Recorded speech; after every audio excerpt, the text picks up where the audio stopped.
Bismillahirrahmanirrahim. Sözümdü, merimdi, ırayımdı Allah'ın isminden başlayımın. Salamım жалпы Кыргыз eline, момун мусулман bir тугандарга, жети областта Дубанда жашап жаткан bir тугандарыбызга, чет мамлекетте жүргөн мекендештерибизге саламыбыз болгон болсун. Ассаламу алейкум рахматуллах ва баракатуху. Урматтуу Кыргыз элим, урматтуу момун мусулман bir тугандарым, ар дайым ушул видео обращениямда Allah'ın ысымы менен бардыгыңыздардан суранып кетем. Урматтуу bir тугандарым, ынтымак болойлу, бөлүнбөйлү. Ынтымак бар жерде ырыскы бар, урматтуу bir тугандарым деп айтсам дагы эч бир уккан пенде жок да. Бирок Аллахыма шүгүр, жакшы биздин пенделерибиз бар. Аллага ибадат кылат. Политика менен иши жок. Политиканы сурасаң, политика тууралуу эч нерсе билбейт. Даже керек болсо президент ким экенин билбеген биздин bir тугандарыбыздан бар. Өзүнүн тирилигин өзү кылып аткан bir тугандарыбыз бар. Кайым айтышып атабыз. Ал кайым айтса, ага ответ кылабыз да. Ошол сүйлөсө, ошол сүйлөгөн адам сүйлөсө, ошого биз уң чыкпай койгон болсок, ошол адам уят болуп калат өзү элечи. Уят болуп калат да. Биз аны огуп өтөр ага от жагып коюп атабыз да. Бири-бирибизден калышпай атабыз да. Биздин сүйүктүү пайгамбарыбыз Мухаммад Мустафа саллаллаху алейхи салам айткан экен да. Айткан хадисте. Акыркы заманда аялдарга окшогон эркектер, эркектерге окшогон аялдар көбөйүп калат деген да. Азыр аялдар ушак болбой эле, эркектер ушак сүйлөп калдык да. Бирибиз менен бирибиз айтышып атабыз. Урматтуу bir тугандарым, ынтымак болойлучу, сурайын сиздерден. Мына ушул биздин кайым айтышыбыздан, бири-бирибизге гыйбатчылык кылганыбыздан, бири-бирибизде ушундай кылып бир жаман нерсе болгондуктан ушунчалык бизде кырсыктар болуп атат, билинбегени менен. Билесиздерби кандай кырсыктар болуп атат? Билесиздер. Ушундай авариялар болуп атат. Бир өлгөндө 10 адамдар өлүп атат.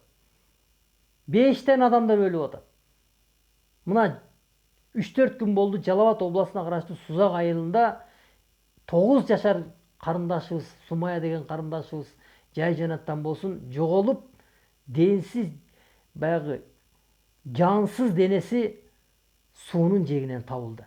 Жансыз денеси, жыңалач. Кайсыл адам кылды ошону?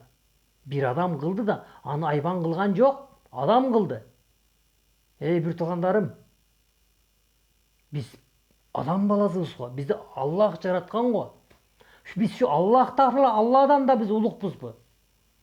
Эскертүү бул мусулмандарга пайда берет дейт. Пайгамбарыбыздын сөзү бул. Аллах талактын сөзү бул. Эскертүү ыймандууларга пайда берет дейт. Биз эскертип коебуз, урматтуу bir тугандарым. Кайым айткандарды токтотойлу. Бири-бирибиз менен айтышкандарды токтотойлу, урматтуу bir тугандарым. Мына эртеңки күндө Кудайым буйрса 28 ноябрда мына жогорку кеңешке шайлоо болуп атат. Ушул шайлоону дагы тынч өткөрөлү деп ниет кылып отурабыз, урматтуу bir тугандарым. Мына болор иш болду мына. Эми ошол Сумаянын ата-энесине ушундай көңүл айтабыз. Сабыр кылыңыздар, урматтуу bir тугандарым. Бул нерсенин аркасында да жакшылык нерсе бар. Ал кылган адам жазасыз калбайт. Бул дүйнөдө жазасын албаса, нарык дүйнөдө сөзсүз жазасын алат. Бул хак. Сөзсүз кайтар дүйнө бар дейт, урматтуу bir тугандарым. Мына Кудайым буйрса, эртең 28 ноябрда мына шайлоону жакшы нерсе менен өткөрүп алсак, мына мен былтыр 2020 жылы сентябрь айында видео обращением бар, интернетте жүрөт, мен айтып чыкканмын. Биримдик партиясы бирди алат, Кыргызстан, мекеним Кыргызстандар алат, анан уруш болот, тополоң болот, митинг болот, Сады Нуркожоевич президент болот, Адахан Кимсанбаевич премьер-министр болот деп мен айтып чыккам. Анда Сады Нуркожоевич түрмөдө отурат эле. Жүрөгүм менен айтып чыккам. Мына ошол нерсе болду, урматтуу bir тугандарым. Мына эртеңки күндө дагы мына сиздерге айтып коеюн, күчтүү партия, өтө турган партияларды айтып коеюн, урматтуу bir тугандарым. Мына шайлап өзүңүздөр шайлайбыз деп чуркап жүрөбүз. Бул жерде ал партияларда күнөө жок. Күнөө өзүбүздө, өзүбүз шайлап атабыз.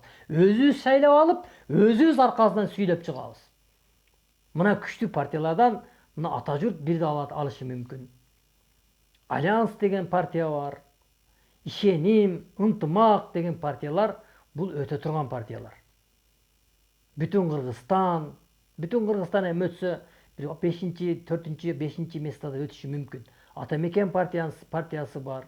Мелис Мырзахматовдун партиясы бар. Ушул 5-6 партия, күчтүү партиялар өтөт. Кудайым буйрса өтүп келет. Себеби мына шамал болмойнча теректин башы кыймылдабайт дейт. Сөздөрдү угуп атабыз. Ала турганыңарды алдыңар. Эми шайлагыла. Шайлагандан кийин шайлап туруп, 200'дү кылып туруп, акчасын алып туруп, кайра митингге чыкпагыла. Ошол ата журтту шайлап алып, ошол ынтымак партиясын шайлап алып, ишеним партиясын шайлап алып туруп, митингге чыкпагыла. Ал 200'лүк болуп калат, урматтуу биртугандарым. Утулган партия эми тан берейли. Тан берип туруп, дуа кылып туруп, жогорку кеңешке узатайлы. Кызматтарын кылсын. Токтотойлу митингди. Баягындай утулуп калган партиялар дагы лозунгдарды көтөрүп чыккан нерсени токтотушубуз керек, урматтуу биртугандарым. Мына өзүңүздөр билип турасыздар. Күчтүү партиялардан мен сиздерге атап өттүм. Ата журт Кыргызстан, ишеним, Альянс, ынтымак партиялары, Ата Мекен, Бүтүн Кыргызстан,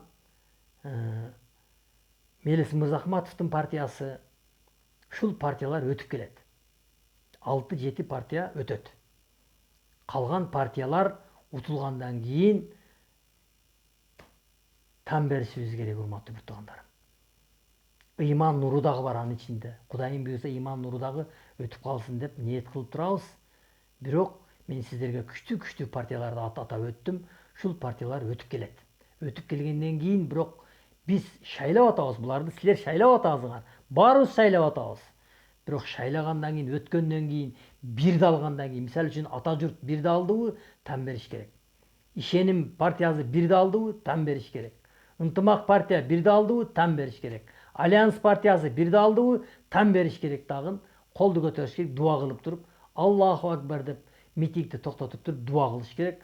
Дуа кылып туруп буларды узатып депутаттыкка аттандырыш керек. Анан кийин баягы шайланбаган эле, эл шайлабаса эле шайланбаган партиялар баштайт эртең. Шайланбаган баягы голос албаган партиялар чыгышы мүмкүн да. Мындай болбой калды.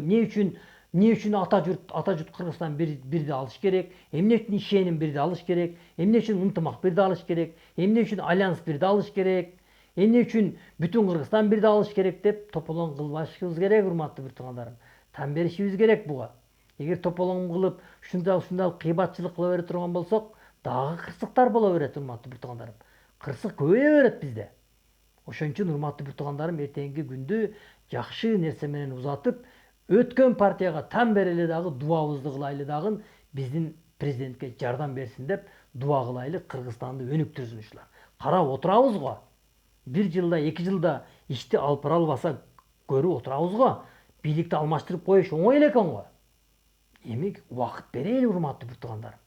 Анан биягында болуп кетти, биягы мафия болуп кетти депчи шайлап атабыз, бирок өзүбүз шайлап атабыз. Акчасын алыңыздарбы, албадыңыздарбы, бирок шайлап атабыз, бирок өтүп атат да. Өтүп атса дагы тополоң кылгандын кереги жок, урматтуу биртугандарым. Бардыгыңыздарды биримдүүлүккө, ынтымактуулукка чакырып кетем. Эртеңки Кудайым буйруп 28-ноябрда татыктуу партиялардын келишине биз дагы дуа кылып Аллах Тааладан сурап турабыз.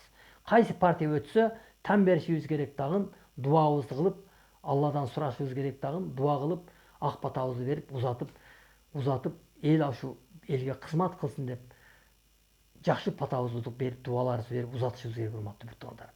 Ошон үчүн бардыгыңыздарды эртеңки күндө шайлоого чакырабыз. Ушул шайлоо тынччылык менен, аманчылык менен өтүп кетүүсүн бардыгынан Аллах Тааладан суранабыз, дуа кылабыз. Ассаламу алейкум, рахматуллах ва баракатуху. Аман болуңуздар, кыргыз элим. Эртеңки күнгө чейин бардыгыңыздар тынч болуңуздар, аман болуңуздар. Шайлоого келбей койбоңуздар. Шайлоого келип шайлаңыздар.